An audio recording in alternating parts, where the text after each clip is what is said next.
Hello everyone and welcome back to the latest installment of our vlog. This is Plainview number 6, and believe it or not, this is just 8 weeks of progress. We got the foundation in, we got the framing done, the roof and windows in, we've got the siding material on site, and next week from the outside, this house is gonna look pretty much wrapped up. Now, of course, this is where the real work starts. Electric, plumbing, HVAC, electric, and so on. We've still got masonry, we've still got utility connections, we've still got a ton of things to do before we can even close the walls. But when people can see a house, when they can walk around, when they can feel it, then they're ready to make an offer on it. Until then, it's just something drawn up on a piece of paper. So this might look familiar to a lot of you. If you go back to episode number 86, we've actually built this model before. Of course, the second time around, we made some minor tweaks, but for all intents and purposes, this is the same house. And the question is why? Why not draw a brand new house? Why not be more creative? The answer to that question, this is a 70 by 100 lot. We're in the town of Oyster Bay, specifically in Plainview. There's only so many ways you can slice up the same cake. So if we have something that worked like Plainview number 4, why not use that template for Plainview 6 with some minor adjustments? And that's exactly what we did here. So we've got a center hall. Everybody loves a center hall, living room and dining room on each side. But what's unique about this house as opposed to the other one is we actually switched up the shape of that portico. I wasn't really crazy about that shed roof, so we did a little bit better. But otherwise, for all intents and purposes, again, the same house. So we've got a formal living room here. We've got plumbing going on. We've got electric going on. We've got HVAC, but this is as clean as a job site really can get when you have all those trades here. Now, you've come to expect certain things from us. Advantech subfloor, 2x6 frame, name brand, proper windows, not that vinyl crap. These are Andersen 400 series. We also love the Pella solid wood windows as well, vinyl clad. Lots of steel in here. Lots of open spaces, especially this kitchen and family room. We're gonna have a fireplace here. Sliders to the backyard.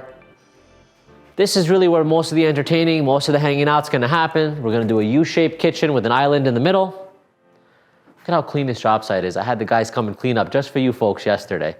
We've got material in the garage, we've got material in the dining room, but you get the idea. Proper garage. Full bath. This is our formal dining space. We're gonna add lots of trim details, lots of bells and whistles. But right now, to me, this is the most important part. This is when you get to decide the quality of the work that happens behind the walls. Anybody can change a vanity, anybody can change a countertop, anybody can change a toilet. But can you fix what happened behind the walls? Can you fix the negligence of a contractor or builder that wasn't on site when things were happening? I'm here every single day. Look at my shoes, man. They got holes in them. This is the real me. I'm in my pickup truck 7 days a week. Now let's go upstairs where we have 4 additional bedrooms and 3 additional bathrooms, making this house a total of 5 bedrooms and 4 baths, including 2 full en-suites upstairs. You know, when you do something a second time, you get to work out some kinks, you get to make some adjustments, and that's what we did here. I love this wide hallway.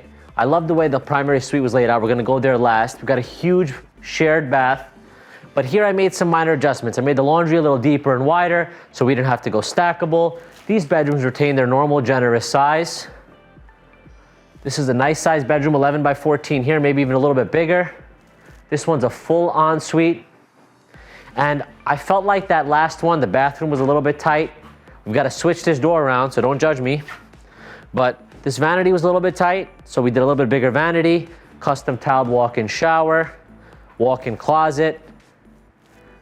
And you don't see it, but there's steel everywhere. That's why we have this column here. That's why we have this flitch plate here. There's just steel everywhere on the first floor, on the second floor, and as you can see, even up in the attic. Now, as we make our way to the primary suite, I made another small adjustment. We did a higher ceiling here, very generous size space for a sleeping area. Of course, going to be pre-wired for TV and internet. We have 2 closets, a nice size walk-in and this closet. If you're lucky, one of you will get even one. We've got pocket door here. We didn't want it swinging into the space, killing all that space by the vanity. HD pocket doors is my usual supplier. We'll be putting pocket doors in here. And then you don't feel like you're walking right into this vanity because the door kind of disappears. We've got a double vanity. We've got a custom tiled shower with this huge niche right here. We're gonna do a rain head shower here, a handheld as well. This is all gonna be tiled in glass. Nice soaking tub over here with our floor mounted tub filler, pretty much right here in this corner. Nice big window, and a nice feature whenever possible, we put the water closet in a separate space with a separate exhaust fan. We're not cutting any corners here. You're gonna have one exhaust fan here, one in the water closet, because you all know we need it sometimes. And now, let's go down to the basement. We can only access it from the outside, so we're gonna have to walk around.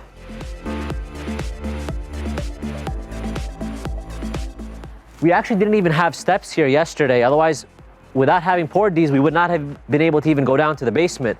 We haven't received our finished set of steps yet for the inside.